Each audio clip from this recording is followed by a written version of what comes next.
पहिला म चाहिँ एकदम लेजी थिएँ, तर आजभोलि चाहिँ म दिनकै उठेर आउँछु 4 बजे। यो मेरो बानी भइसकेको छ होइन। Welcome back to Vikram blogs. आज म 4:20मा गएँ, तर आज मेरो कुकुरले मलाई त जान दिएन। ल हेर्नुहोस्, मलाई चाहिँ 4 बजे चाहिँ यति केयर गर्दै थियो कि मेरो खुट्टा र मेरो हात बाहेक कतै पढ्न उ खोजिरहेन। उ हेर्नु त, मलाई छोडेन क्या त्यहाँबाट माथि गल्लीमा। अनि मलाई पनि जानु मन त लागेको थिएन, डर त अलिअलि डर लाग्दै थियो, तर के गर्ने, 75 डेजको च्यालेन्जमा मैले जानै पर्ने थियो। ल हेर्नु त, मेरो पछाडि फर्केर म माथिसम्म गएँ, तलबाट मेरै पछि पछि लागेर आएछ, फेरि मैले छोडेर भागिहालेँ। अब के गर्ने त, कुकुरलाई नछोडिकन हुँदैन। 75 डेजको च्यालेन्जमा त पुरा गर्नु पऱ्यो नि त, यतिकै त हुँदैन भनेर म निस्किहालेको। यता गयो त माथितिर हल्का कुकुर देखेँ, फेरि म यसो रोकिएको थिएँ, त्यहाँ पनि एउटा कुकुर छ, त्यसले पनि मलाई अलि छोड्दैन के जान, त्यसले समाउँछ। यताउति हेर्दा सबै मान्छे छैनन्, रोडै खाली छ।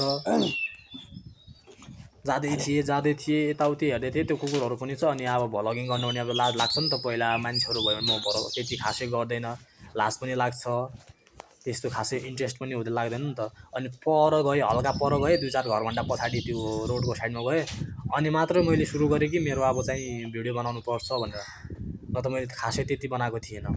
यताउति हेरेँ, कोही छैन आज, हिजो अस्ति त हुन्थे, आज त कोही आएको छैनन्। हिजो म एक दिन ग्याप भएको थिएँ होइन, अनि मलाई चाहिँ एकदम होप भयो, अनि म चाहिँ निस्किँदै भ्लगिङ गर्दै आएँ होइन, झ्याप्प पारेर। ल हेर्नुहोस्, अनि म चाहिँ त्यही पुरानो ठाउँमा गइसकेको छु, त्यही पुलको पारीमा जाँदैछु। तर आज मलाई शरीरले चाहिँ एकदम स्टिक हान्यो क्या, यदि यसरी नै बिहान बिहान उठेर जाने हो आउने हो भने मेरो सबै अङ्गहरू चाहिँ ठुलो हुन्थ्यो कि अर्को अङ्ग पनि ठुलो हुन्थ्यो कि भन्ने हो क्या, अरू के होइन। अनि यो भण्डाल खालको जङ्गल भयो, यो चाहिँ पार्क भयो।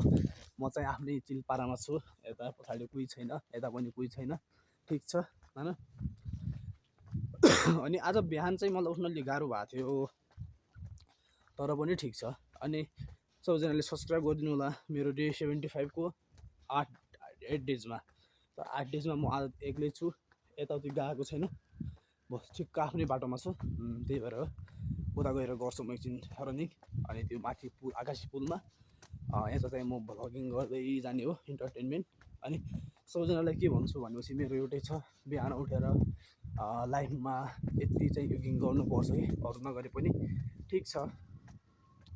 बिहान उठ्नुहुन्न भने 5 बजे उठ्नुहोस्, म चाहिँ 4 बजे उठ्छु। राति केही समय म सुतेको छैन, त्यही भएर 11 बजीसम्म म सुतेको थिएन, त्यही भएर म अलि ढिला भयो उठ्नमा। अनि राति अबेर भएको कारण म चाहिँ आज अलिकति ढिला उठेँ, त्यही पनि ठिक छ, म आइरहेको छु। मैले के भन्छु भने हरेक बेला सबैजनाहरू गर्नुहोस् होइन, नगरे हुँदैन काम। हामीले यस्ता कुराहरू हामीले आफैले गर्नुपर्छ, कसैले अरूले गर्नु पर्दैन। यो चाहिँ मोटिभेसनल भन्दा पनि यो चाहिँ एउटा आफैले गर्ने कुराहरू हुन्। ल हेर्नु, वाउ क्या सिनरी नेपालका, माई गड। अनि पुसअप हान्दा पनि बिहान उठेँ 1 2 3 4 10 11 12 20 40 50 80 यस्तै हुन्छ होइन। मेरो फोटो खिच्दैछ है, फोटो खिच्दैछ, tag tag tag tag, oh my god. अनि आई फिल भइरहेको, अब जाँदाखेरि दौडिन्छ, अनि अहिले यताबाट माथि गएर चाहिँ उ गरिन्छ, आकाशी पुलमा गएर चाहिँ अलिअलि पुसअपहरू यताउति गरिन्छ। यता चाहिँ अहिले भ्लगिङ मात्रै छ,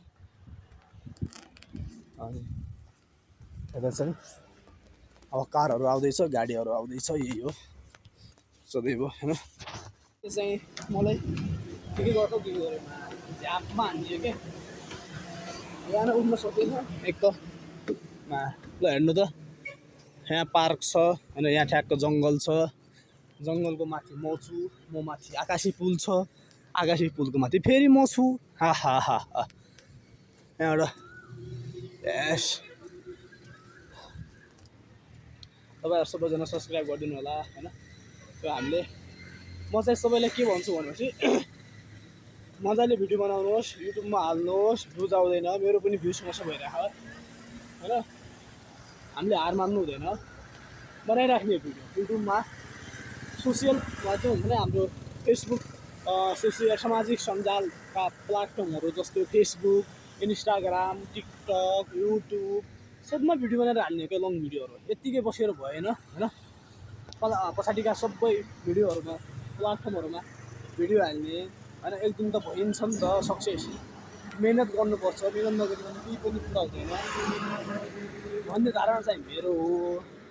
अब सबैजनाले मलाई सिसी काट्छन् क्या, ठिक छ, मेरो फोन अहिले आइफोन छैन के, त्यो स्यामसङबाट गरिरहेको छु एडिट, मलाई के नो प्रब्लम। अब केही पछि हुन्छ कि आइफोनमा नै ल्याउन सक्छु तपाईँहरूको सब्सक्राइब पुगेपछि, के छैन यसमा के आइफोन आउन सक्छ। यदि मेरो राम्रो कन्टेन्ट छ भने चाहिँ म आइफोन पनि किन्न सक्छु के। हल्का यति मात्र हो कि मलाई चाहिँ के हुन्छ भनेपछि भ्लगिङ गर्दाखेरि के बोलौँ जस्तो लाग्छ क्या। किन हो के बोल्नु अब चाहिँ बोल्दिनँ भन्दै यो आएको हो। म चाहिँ हात पनि थाकिसक्यो माटे नै।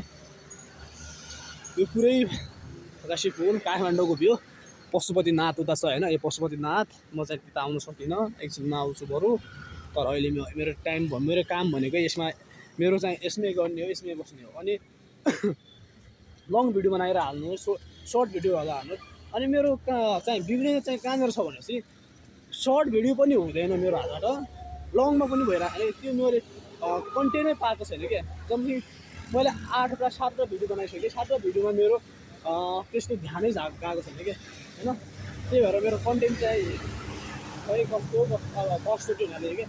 अब हेर 15-20 दिनसम्म कन्टेन्ट राम्रो भयो भने त भयो त, के छ र अरू। अब यहाँ गाडीहरू यति आएर लाज, यति गाडीमा लाज मान्नु त भएन नि त, मजाले बनाउने हो, हामीले हाल्ने हो, भयो। अब मेरो चाहिँ यति हुन्छ साथीहरू, के छ र। अब म बिहान आउँदाखेरि होइन त्यो समाजको डरले म चाहिँ राति त्यो उताबाट भिडियो बनाउँदैन कि, हाम्रो समाजबाट म बनाउँदैन। अब यहाँ आएर मात्रै म बोल्ने, अनि के हुन्छ त ल सबैजना सब्सक्राइब गरिदिनु होला होइन। बिहानको मोटिभेसनल क्लास भनेको यस्तै हो, बिहान उठ्नुहोस्, सबैजना स्वस्थ रहनुहोस्, स्वस्थ खाना खानुहोस्, पानी खानुहोस्, दिनमा 4 लिटर पानी खानुहोस् के। म चाहिँ 3 देखि 5 लिटर पानी खान्छु होइन। अब म चाहिँ यसमै हो दौड्ने होइन, तर पनि ठिक छ। अनि मेरो हाइट चाहिँ अहिले 5 फिट 6 इन्च 7 इन्च छ। 5 फिट 7 इन्च भनेपछि अब 5 फिट 9-10 भने चाहिँ 6 फिट हुने मेरो मन छ। अहिले मेरो यो वर्ष भनेको 21 भयो, 22, 23 अझै एज छ। यसमा म केही भन्दिनँ। सायद यो हामी पुराना कन्टेन्ट क्रिएटर र फर्स्टमा हामीले भ्लगिङ गर्ने मान्छेहरूले चाहिँ गर्दाखेरि चाहिँ के हुन्छ भनेपछि एउटा त हामीसँग मोबाइल हुँदैन छ, अनि अर्को भनेको हामीसँग कन्टेन्ट हुँदैन, अर्को भनेको हाम्रो के बोल्नु भन्ने हुन्छ, तेस्रो भनेको हाम्रो कसरी मान्छेलाई तान्ने भन्ने हुन्छ कि। यो सबैको हामीले ख्याल गर्नुपर्ने हुन्छ क्या। अब फर्स्ट त्यो छैन, लास्ट त्यो हुने त आनन्द रहेछ। अब अहिले चाहिँ के हो। अनि मैले चाहिँ अब भ्लगिङ गरेर मात्र त हुँदैन, मैले पनि आफ्नो 75 डेजको च्यालेन्ज गर्नुपर्छ भनेर ठ्याक्क मैले गर्दै थिएँ। अब त्यहाँ मान्छे थिएन, मैले 6 प्याकको लागि गर्नलाई, अनि त्यहाँ मैले खुट्टा हालेर गरिहालेँ। 1 2 3 4 5 6 त्यसपछि मेरो चाहिँ लास्टको सेटअप हाने 1 2 3 4 5 6 7 8 9 10 11 12 13 14 15 16 17 30 subscribe 31 32 yes guys, yes I'm 32